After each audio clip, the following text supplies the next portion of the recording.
Assalamualaikum warahmatullahi wabarakatuh. Alhamdulillahi rabbil alamin. Wassalatu wassalamu ala rasulihil amin. Wa ala alihi wa ashabihi wa tabi'in. Wa man tabi'ahum bi ihsanin ila yaumiddin, amma ba'du. Sahabat pendidikan yang dimuliakan oleh Allah Subhanahu wa ta'ala. Pada bulan Ramadan tahun kelima Hijriah, puasa Ramadan keempat bagi Rasulullah Sallallahu Alaihi Wasallam dan kaum muslimin. Rasulullah Sallallahu Alaihi Wasallam dilanda kesedihan. Sepulang dari perang Bani Mustalik, istri Rasulullah Sallallahu Alaihi Wasallam dituduh berselingkuh dengan sahabatnya yang bernama Safwan ibn Mu'attal. Tuduhan tersebut diproduksi oleh pimpinan kaum munafikin Abdullah bin Ubay bin Salul dan disebarkan oleh beberapa sahabat. Fitnah tersebut dengan cepat beredar di kaum muslimin di Madinah, sehingga menimbulkan goncangan yang luar biasa di antara masyarakat Madinah. Rasulullah Shallallahu Alaihi Wasallam tidak menyalahkan dan juga tidak membenarkan berita bohong tersebut, karena Rasulullah Shallallahu Alaihi Wasallam menunggu wahyu dari Allah Subhanahu Wa Taala. Selama sebulan, dan pada riwayat yang lain selama 45 hari, Rasulullah Shallallahu Alaihi Wasallam menunggu, dan akhirnya Rasulullah Shallallahu Alaihi Wasallam menerima wahyu dari Allah Subhanahu Wa Taala tentang pembebasan Aisyah radhiyallahu taala anha dari tuduhan keji tersebut. Allah Subhanahu Wa Taala berfirman di surat An-Nur ayat 11, Innal ladzina ja'u bil ifki usbatum minkum la tahsabuhu syarran lakum bal huwa khairul lakum. Sesungguhnya orang-orang yang membawa berita bohong tersebut termasuk di antara kalian. Dan janganlah kamu mengira berita itu buruk, tetapi berita itu adalah baik bagi kamu.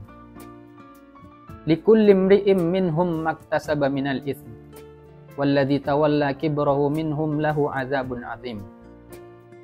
Tetapi setiap orang dari mereka mendapatkan balasan dari dosa yang mereka perbuat. Dan barang siapa dari mereka yang mengambil bagian terbesar dari berita tersebut akan mendapatkan azab dari Allah Subhanahu wa taala. Sikap yang perlu kita contoh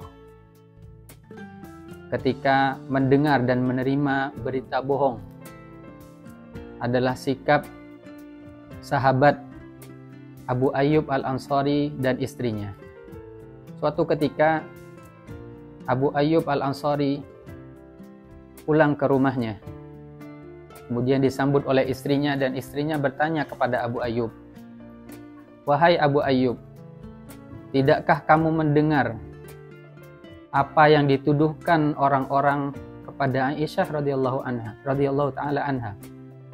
Abu Ayyub menjawab, "Iya, tetapi itu adalah kebohongan." Kemudian Abu Ayyub melanjutkan, "Wahai Ummu Ayyub, jika engkau di posisi Aisyah radhiyallahu ta'ala anha, apakah engkau akan melakukan zina?"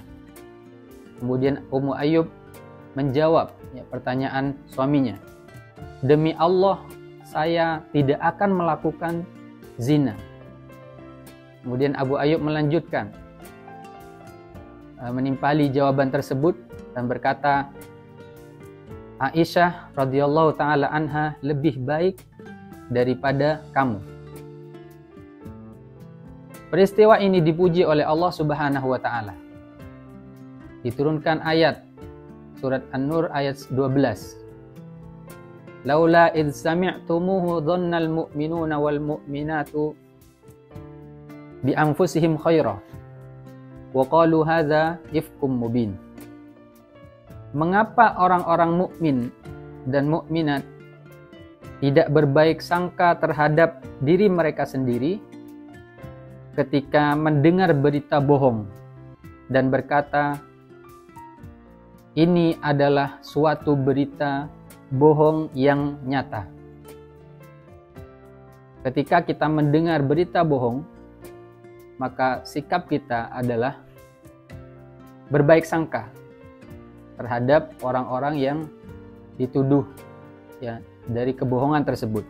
Di bulan Ramadan ini kita berpuasa melatih diri kita untuk membersihkan hati dan pikiran kita dari perkara yang sia-sia, ya, meninggalkan perkara yang sia-sia, agar kita jauh dari